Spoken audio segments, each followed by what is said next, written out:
हौसला अफजाई कीजिए। Thank you, Honorable Speaker Saab. I rise today with a heart that is both heavy and hopeful. This is my maiden address in this august house, and today I speak as a representative of the proud people of the Nagrota constituency. I begin by paying my most reverential homage to my father and legislator par excellence, Shri Devinder Singh Rana Saab, a leader who was elected with the highest margin in this assembly in 2024. A man whose bond with the people was not transactional but transcendent, and whose life was cut cruelly short soon after the mandate was bestowed upon him. His absence is deeply personal to me and to the people of the Nagrota constituency. But his ideals, his unwavering commitment to public service continue to guide my every step. I stand here today not merely to occupy this seat, but to honor a legacy and to serve my Nagrota constituency, my Nagrota family, with the same sincerity and resolve as Rana Saab would have. At the outset, let me also place on record my appreciation for the Honorable Union Finance Minister, Srimati Nirmala Sitharamanji, for the allocation made to the Union Territory of Jammu and Kashmir, an outlay of rupees 43,290 crores for the year 26-27, an increase of nearly 2,000 crores over the current financial year. I now turn to the Government of Jammu and Kashmir's budget for 26-27. And Honorable Speaker Saab, I assure you now I'll only speak on the budget. I guide your attention towards the Disaster Management, Relief and Rehabilitation Department. The capital expenditure budget estimate for 25-26 stood at 719 crores. The revised estimate for 25-26 was slashed to 448 crores, a startling steep reduction of 271 crores. Subsequently, in the budget estimate for 26-27, the allocation further declines to rupees 350.76 crores, which is almost half of what was estimated in the budget last year. पिछले साल के budget estimate से आधे पैसे हम डाल रहे हैं आने वाले बजट साल के डिजास्टर मैनेजमेंट बजट एस्टिमेट में. This contraction comes in a year marked by unprecedented and incessant rainfall that devastated rural areas, especially in the Nagrota constituency. अगर सिर्फ Nagrota constituency की बात करें तो हमारी constituency में एक 3 साल की बच्ची माही श्वा पंचायत से पस्सी की चपेट में आने के कारण उनका स्वर्गवास हुआ. हमारी कॉन्स्टिट्यूएंसी में 28 साल के शमशेर अली जी, उनका स्वर्गवास पानी में बह जाने की वजह से हुआ. आप दिल पर हाथ रखकर कहिए, आपको जब सांस ना आए, आप जब मिट्टी के नीचे दब जाएं, पानी जब आपके फेफड़ों में आ जाए तो कितनी तकलीफ होती होगी. And these names are not just from the Nagrota constituency. These names represent the lives lost in the devastation that spanned the Jammu division. J&K is an earthquake-prone, landslide-prone, flood-prone, and fire-prone union territory. We know this. This is an established fact. We have lived through these realities. Preparedness is a moral imperative, so we must invest more and invest decisively in resilient infrastructure, structural upgrades, restoration of damaged public assets, early warning systems, flood management, drainage networks, and the philosophy of build back and build better. Honorable Speaker, sir, another issue that demands your kind attention is equity and transparency in resource distribution. हमें पता है कि जब जम्मू में बाढ़ वाली परिस्थितियां हुई, लोगों की जानें गई, हमारे पुल टूट गए, हमारी सड़कें नहीं बची, हमारे घर नष्ट हो गए, हमारे बच्चे घर में अटके रहे, बच्चे हमारे कॉलेजेस में अटके रहे, लोगों के लिए बोट्स भेजी गई, हेलीकॉप्टर भेजे गए, तो सेब के truck Jammu Srinagar national highway NH44 पर भी अटके थे और उस अटकने की वजह से हमारे व्यापारियों का नुकसान भी हुआ. हम नहीं कह रहे कि आप सेब की पेटियों का दाम ना गिने, पर हम कह रहे हैं कि एक घर की कीमत आप सेब के दाम पे मत गिनिए। हम कह रहे हैं कि जो जमीन खिसकी थी और आज भी खिसक रही है, उसका दाम आप सेब की पेटियों में मत गिने। हम कह रहे हैं जम्मू कश्मीर के जम्मू डिवीजन में जो जाने गई हैं, उनका दाम आप सेब की पेटियों में ना गिने। We must acknowledge that the principles of equity must be applied, especially in areas that have faced most loss and that need to be equitably rebuilt to safeguard from any future disaster. I now turn to education, the great equalizer and the bedrock of any progressive society. Under education capital expenditure, the revised estimate for 25-26 was 1,163.72 crores. Yet, for 26-27, the budget estimate has been reduced to 969.97 crores.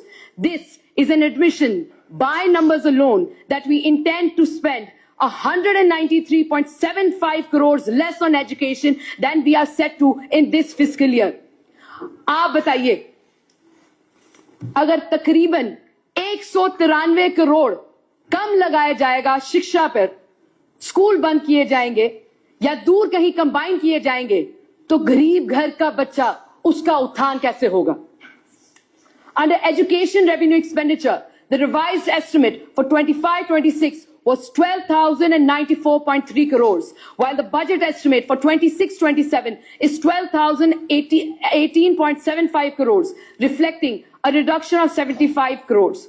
Given this fiscal fact, are we adequately prepared to fill vacancies across the education sector through fresh recruitments of teachers and lecturers? It also raises serious doubts about the consideration of recruitment of sanitation workers and guards in schools, and even the willingness to enhance J&K's share in the salaries of cooks and ayas serving at these schools. जब आप शिक्षा का revenue expenditure घटाएंगे, तो vacant post को कैसे fill करेंगे?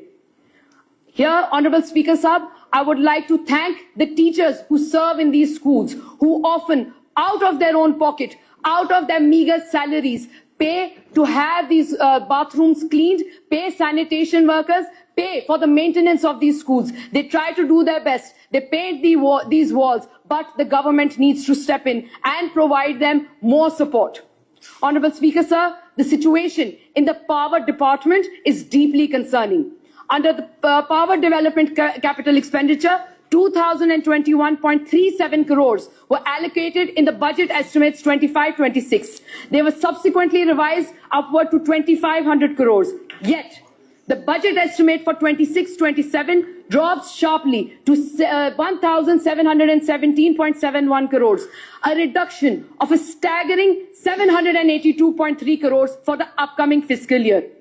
782 करोड़ की घटौती बिजली कैपिटल एक्सपेंडिचर में यह दर्शाता है कि जिस समय हमारी वोल्टेज अनस्टेबल है, ट्रांसफार्मर्स जल्दी सड़ जाते हैं, रिप्लेसमेंट्स में कई दिन और कई हफ्ते लगते हैं, लंबी बिजली कटती है और नए सब स्टेशंस जैसे कि हमारा सुरिनसर सब स्टेशन बनाने और चलाने की जरूरत है, वहां हमने और कैपिटल एक्सपेंडिचर करने के बजाय उसे घटाया है. Under power development revenue expenditure, the revised estimate for 25-26 stands at 10,843.5 crores, while the budget estimate for 26-27 is 10,826.12 crores, a reduction of 17.39 crores. It likely signifies that hiring of additional linemen and frontline maintenance staff for the smooth functioning of the power development department might not be adequately factored into planning, which is the dire need of the hour. काफी 11 kV feeders बिना lineman staff के हैं. जो lineman staff है भी वो काफी सारे फीडर्स को पर काम करते हैं और पैसे देने के बजाय हमने पीडीडी रेवेन्यू एक्सपेंडिचर कम कर दिया है. हमें और लाइनमैन कहां से रिक्रूट करेंगे? जो आज लाइनमैन वहां काम कर रहे हैं, वो ओवरबर्डन्ड हैं, और जब एक ओवरबर्डन परिस्थिति में, प्रेशर में वो काम करते हैं, तो आप भी बताइए गलती की गुंजाइश कितनी हो सकती है. We owe it to our linemen to ensure that they are adequately supported by adequate staff in the department, so that our frontline workers are adequately not being pressurized to cater to feeders that are beyond the scope of their work. Another fundamental concern, Honorable Speaker Sahab, is the implementation on the ground, which is implementation of these policies which are completely divorced from the ground realities. I and all of us here welcome the initiative of free bus travel for persons with disabilities in this budget. But are our buses adequately equipped with ramps and access mechanisms? And when there have been documented cases of buses failing to stop, even for women standing by, what deterrent exists to ensure compliance for both women, as stated in the previous budget, and persons with disabilities, as stated in this budget? Agar bus rukegi hi nahi, to yatri usme chadega kaise? While transport budget estimates, both capital and revenue, remain largely similar between 25-26 and 26-27, do they account for pertinent unresolved issues of increasing last mile connectivity and route expansion? In the Nagrota constituency alone, people are demanding bus route extensions and bus stops in heavy footfall markets. If we go further into detail, across J&K, more such concerns are existing when it comes to this last mile connectivity. Honorable Speaker, sir, I submit that local feedback must be welcomed with the intent of institutionalization. Governance cannot be distant, and our people's advice and voices must never be an afterthought. We have the authority, the resources, and the responsibility to do better. Just repackaging central schemes is not enough. What are we doing, keeping the local landscape, challenges, and opportunities in mind? As the revered Holy Bhagavad Gita reminds us, कर्मनेव ही संसिद्धम आस्थिता जनकादायः लोक संग्रहे में व्यापी संपश्यान कर्तुम अर्हसि. True fulfillment lies in action undertaken for the collective good. We do have the power to do better, and we must do it for our people. लोगों ने हमें उनकी सेवा के लिए चुना है, हमें उनकी सेवा के लिए यहाँ भेजा है, और हमें उनकी सेवा में हमेशा हाजिर रहना है. Thank you for the time, Honorable Speaker Sir. जय हिंद, जय भारत. Nizamuddin Bhatt.